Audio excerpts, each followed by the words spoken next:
Hello, everyone.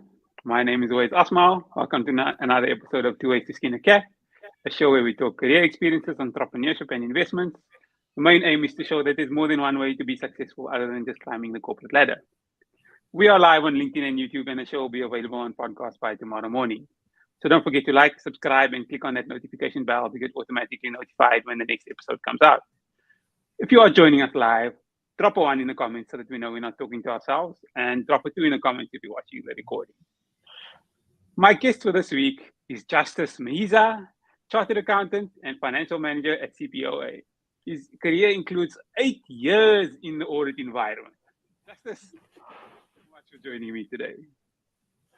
Thank you, Uwais. I never thought I'm a likely candidate for these things, and it's actually quite humbling to join you. Thank you very much. Glad you joined. Let's jump into it. Tell us your story. Where do you come from? And even outside of work, who is Justice Mhizha? Give us the backstory. Well, it's a long story about me, but I'm from Zim, so a Zimbabwean guy who found his way to SA in 2008, and just grew up in the townships, dusty streets of Bulawayo, Zimbabwe, and had a completely different dream in his eyes, in his mind, than ending up doing spreadsheets. So I wonder if anybody ever grows up and says, one day I want to be an accountant. So I'm not one of those, evidently. But regardless of being, born and raised in a township, I kind of had a sheltered upbringing, the eldest of a moderately large family of four other siblings. So we had five children, and so that's me. Easygoing, simple person, usually, and I've got what they call dead humor or dry jokes. So, in a nutshell, I'm the sort of guy who just enjoys a quiet time reading, that sort of thing.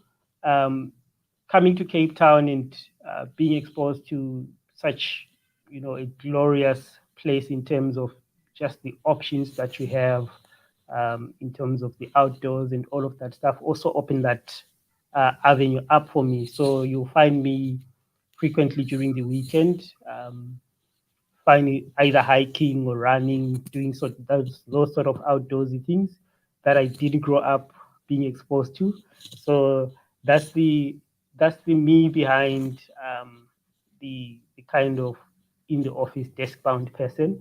So I feel like I'm that kind of a person that unchains themselves during the weekend and gets to um, unleash themselves into nature. Okay, no, that gives us a good understanding of the different versions of who you are. But I mean, you've had a reasonably long career, but you spent 8 years in audit. Now, 8 years is a long time to stay in audit. Most people leave after three. Some people do the articles and say, okay, I'll stay on for 2 years as a manager and then leave. What made you do all those extra years? Yeah, so I actually never wanted to be in audit. Um, so so that's references to what I just said. Um, but initially, I spent a lot of time in college, so almost like what do they call this guy, founder of Apple, Steve Jobs.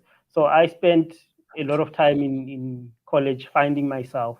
I think initially I studied mechanical engineering, then I spent 2 years studying architecture, then I wound up graduating with a BCom in banking. So none of that remotely related to accounting. But when you do BCom, you usually do some kind of accounting.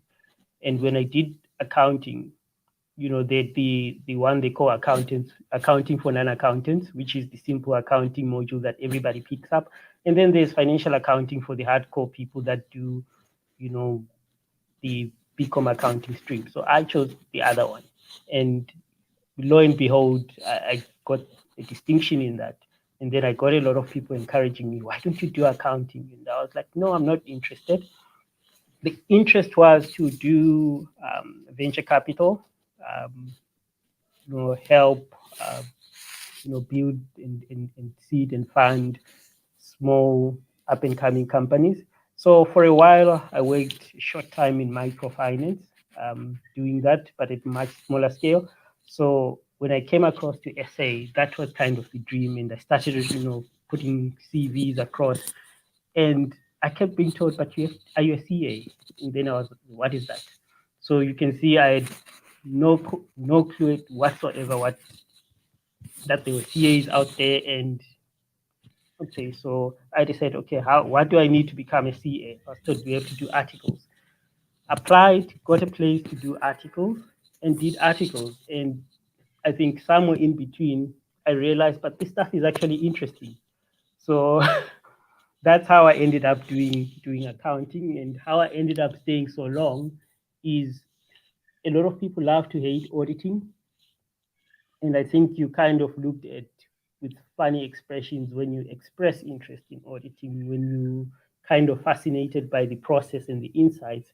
But yeah, I think it happened almost by osmosis, if you want to say, that I got sucked in, and then eventually, I stayed and did auditing, and the more, you get more and more interested, and you get more interested in doing the so-called difficult clients and the ones that are tough nuts to crack. So that was the allure that got me into staying in audit for such a long time. I feel like there's a gap there. I mean, you said I qualified in BCom, is it banking and Yes. audit? Like somewhere in there must be some extra studies that we're missing out. So give us that, all that gap for Yeah. me. So yeah, extra studies are kind of a necessary evil. Yeah, I'm one person that actually, up until I studied accounting full time, I'd never struggled with my studies. Um, I'd always kind of breeze through stuff in with minimal attention and minimal effort, kind of managed to get good grades. So when it came to accounting and having to do conversion courses, that's where the real struggle began. And I'm one of those multiple offenders for doing CTA. It was a hard slog getting through that hurdle. And yeah, I think I must have done 5 or 6 times CTA, and conversion took an additional attempt to do the conversion course to actually become eligible to do CTA. So I became a little bit long in the tooth, and I think at one point I actually said, "Nah, I'm no longer doing this. I'm gonna do something else." And for a while I did. I ended up joining CYPA and becoming a professional accountant somewhere in 2014. And I said, it's fine. I can do what I can with what I have, and I was pretty okay with it. And then yeah, I revisited some of that studying stuff later on in my life. And you got there in the end. So that's perseverance. Eh? That's perseverance. Yes, definitely. And tell us, how did you find the transition from the audit environment to the corporate environment? And what advice do you have for those currently making that transition? Yeah, so I think there's a lot of strengths that you get whilst you are auditing, and I think the one thing that it might upset a lot of auditors is that it's a very easy process of finding fault. So fault finding is pretty simplistic, and you kind of have a model of this is the right thing that should be there, and you holding that against the mirror and comparing and saying, okay, this is what should be there and it's not there, and you tick your boxes and you write a report and you recommend stuff. So that's easy. But being given a blank slate, or of saying create something, do something. So the biggest challenge, in fact, there are several. I'll start with one which a lot of people don't realize is working in a professional environment where people are self-motivated, like in an accounting firm, where people kind of know that they have a role to do, they have a task to do, there is actually a time bound, there is a deadline within to work with, is very different to getting into corporate, where not all corporates are made the same. I've predominantly worked in SMEs, so where there is less structure, you get there and you have to usually work on systems, you have to work on controls and implement um, processes and actually work with people that are kind of sometimes disengaged for one reason or the other. So I think that's one of the biggest challenges that you actually meet when you get to a situation where you're moving from a an environment where you've got the resources, you've got the tools, you've got the systems, you've got all the mechanisms. Whereas in a lot of corporate, those things are not there.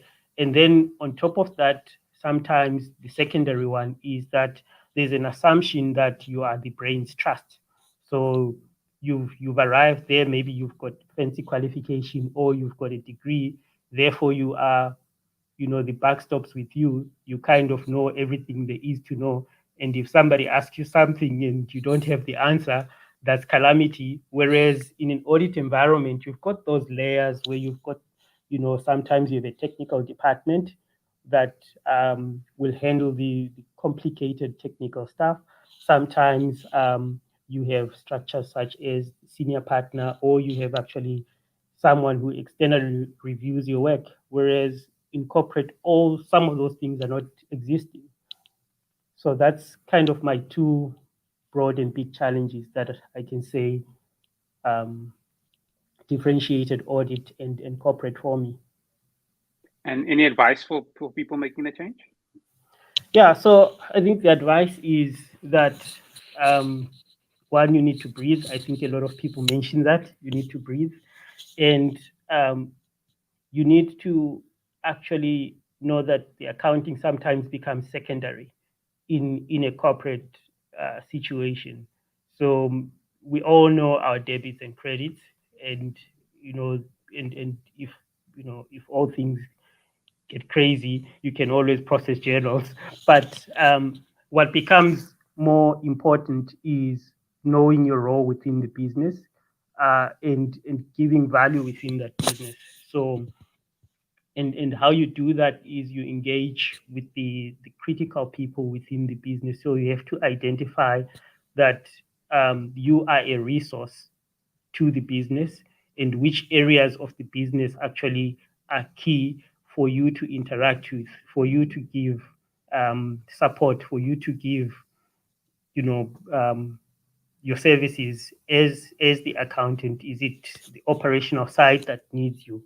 Is it the governance side that actually needs you? So you have to go and identify which are the key areas where you need to place yourself and provide most of your attention, well as the numbers. All right, that gives a good understanding. For the audience, we'll be responding to questions towards the end. So please add your questions to the comment section now. I see some questions coming through. We'll answer. We just want to make sure we don't miss them. Justice, I see that. I mean, you've had a few roles as a financial controller and an accountant, and then you were appointed to financial manager. First, congratulations on that. Thank you Your very role. much. Like, how are you finding the difference between the financial manager role compared to, let's say, that accountant role or that controller role? Yeah, so I think the controller role really depends on the organization. Sometimes the controller role and the FM role are one and the same thing. So the controller role is more used by, let's say, the multinationals as well as the American firms love that. Whereas I think in SA, it's more in love, SA is more in love with the financial manager role. But typically the difference is really on the financial controllership role. You're more concerned with, as the name says, financial controlling. Um, but even the financial controller roles that I've done, they've been very different um, depending on the company. So in the one company, there was a focus on treasury, financial planning, and analysis was the focus. And then in the other instance, the focus was mainly on reporting and and looking to see that the reporting focused items of the business are handled. So I would say it's difficult to definitively say that there are exact differences, but there are pretty much similarities and depending on the organization. It's a little bit tricky, I suppose, in your answer, but for those who may be doing, what advice do you have for people who want to move from that controller role or that accountant role to the financial manager role? Is there extra training they can do? Is there a way that they can improve their skills? Any tips there? Yeah. So for me, the tip that I give to a lot of people that want to move from one role to the other is kind of always to examine why you want that role. What is it about that role that attracts you? First of all, if just having the role is what attracts you, sometimes all you need to do is to go ask, particularly in small companies, can I change my title? And then they can change it to that. But if there is specific attributes that you think are lacking uh, in your professional suite that you want to enhance, then you look at, you know, possibly what we're doing right now.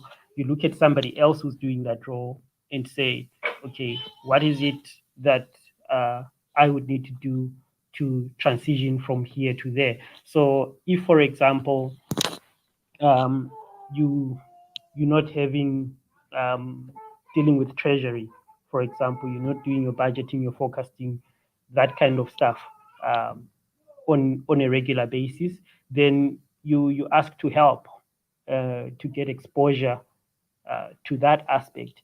And if, for example, you're not preparing board packs in your role, and your FM is preparing those board packs, and you're in a situation where you do that, I think they always, particularly in small organizations, when you ask to help with something, nobody will ever deny you the chance to help. And from starting from assisting, then you get an opportunity to actually start viewing how that process unfolds.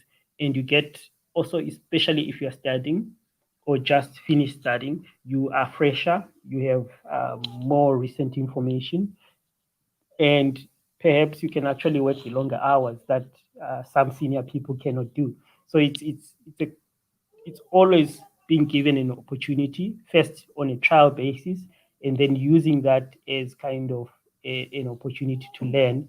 And then the next thing is, if you cannot get that opportunity within your organization, it means that when you're talking to a recruiter the next time, you can say, I've had exposure with this, yes, in an assisting role, and now I'd actually want to run the show. I think that's a very good tip. I see you've worked in many industries, audit, tires, food safety, connectivity, and now retirement servicing. How are you able to be so adaptable? I actually didn't know that I was adaptable. Um, I've actually just recently found out that. But I think what we fear as people is that the industry is wickedly different. Um, when I started in this role in retirement, I kind of almost self sabotaged because I told the interviewers that I've got no experience whatsoever in this retirement industry, and on top of that, it's actually an NGO. And I was like, okay, so disclaimer, so this is the deal about me. But what you actually find out is that within most businesses, if you have a good understanding of, well, I don't claim to have a good understanding so far, but you need to have a good understanding of what the objective of the business is, the actual real values and the ethos of driving that business. You mentioned that I've worked in a tire business. It was not a tire business, it was a distribution business. So that's what it was. So it's like McDonald's when they talk about McDonald's being um, Realistic. a real estate, and people look at it and say, but it's a fast food outlet. That's what that's not exactly what it was. So we were doing just in time delivery before COVID and before everybody and the Checker 6060s decided they also going to do it, and we were delivering tires within 2 hours, circa 2016, and and that's what it was. At its core, it was a distribution business. So I think what you need to do is not to take lightly the kind of grounding and training that you get, especially if you're coming from a background where you've done articles, you've done auditing, and to kind of take those principles out of those subjects and make them live within the context that you are operating in. Because remember, when if you Okay. did articles and auditing, you would audit different clients, and at a certain point you would use the same principles to conduct your audits for those clients. And I think you can approach the different industries in a similar way, almost create your own little template of how you approach things. And that's how you, well, that's how I've actually managed to at least work in those different industries. Okay. Okay. Makes sense. Now, this is a question I like to ask all my guests. What is one piece of advice you would give your younger self? I would say don't stress about a lot of things. I was quite a serious young man growing up, and some people still accuse me of being serious. But I do think I've loosened up and I'm more easygoing than I used to. Not everything is a life and death situation. Some things are, but some things will resolve themselves, and it's not the end of the world if something doesn't go your way. And um, one of the worst things you can ever do for yourself is to set yourself a fixed objective and drive yourself too hard to attain that objective. So that's what I would tell my younger self, to say, look, um, some you win, some you lose, but it's not the end of the world. That's a great.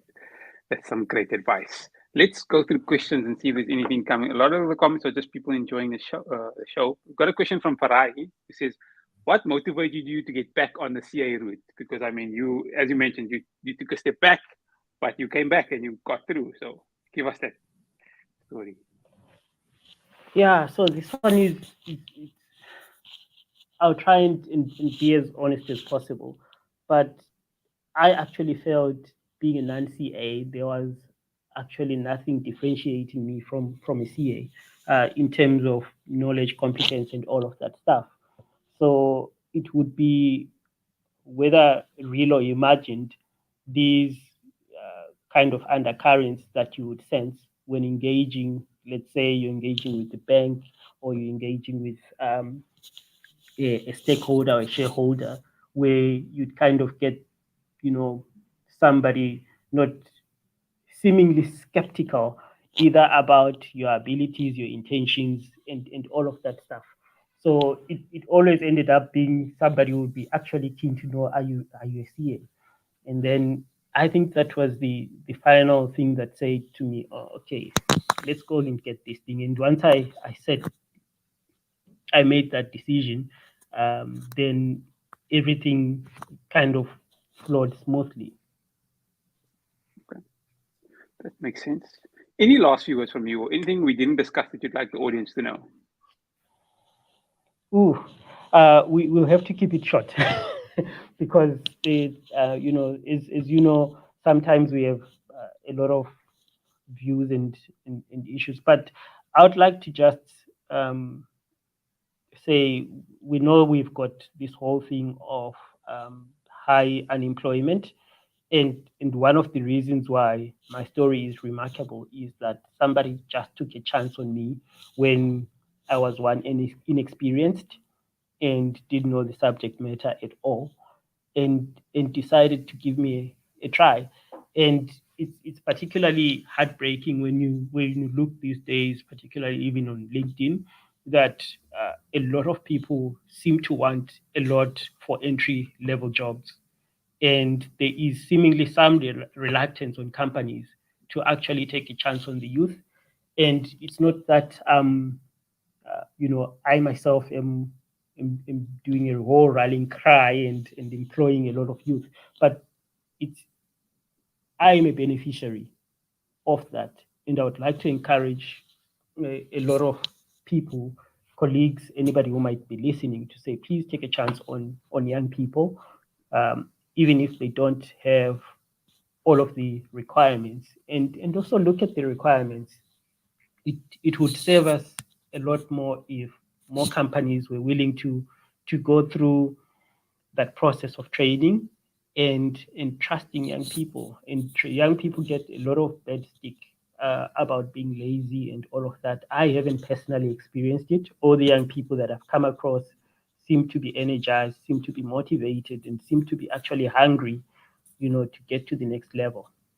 That's what I would like to get out there to say, look, if we want to change things, I think one of the small things we can do is to just look at our hiring practices and give young people a chance. Take a chance on young people. That's a great way to end. The show has been live on YouTube and should be available on podcast by tomorrow. If you're watching on YouTube or listening on the podcast and you feel that it's added value, don't forget to like, subscribe, and click on that notification bell to get automatically notified when the next episode comes out. Justice, thank you so much for your time. Thank you very much, Tooways. Thanks everyone for joining us for another episode of Tooways to Skin